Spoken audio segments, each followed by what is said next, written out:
Une des caractéristiques de l'histoire de Sant-Cugat, qui a marqué l'ensemble du village et sa société, est le syndicat agricole coopératif. Né en 1922, le syndicat fut créé avec le but de créer richesse collective à travers l'utilisation d'outils et propriétés partagées.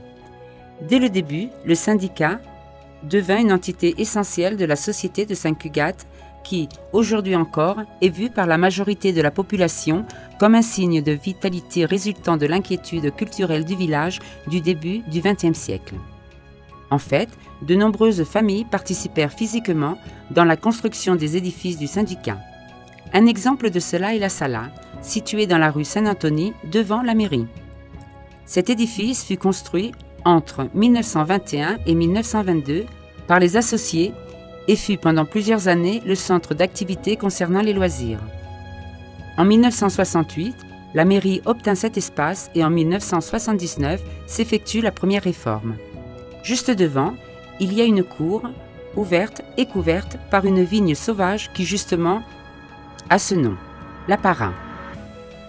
C'est un espace d'union entre les différents locaux de l'ancien syndicat.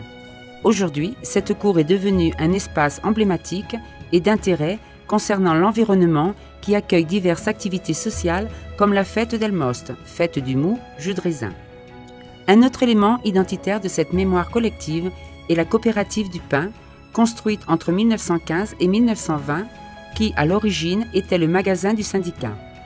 Lors de la guerre civile, elle devint une boulangerie coopérative qui fonctionna quelques années. En 1989, elle devint propriété de la mairie et la réforme en 2003 l'oblige à y garder une collection locale avec une bonne sélection d'outils et ustensiles du champ et du monde rural en général. En 1926, le syndicat va obtenir également un édifice situé dans la rue de Nostra Señora de Montserrat que nous connaissons sous le nom de la Gruta et qui était destiné à économates.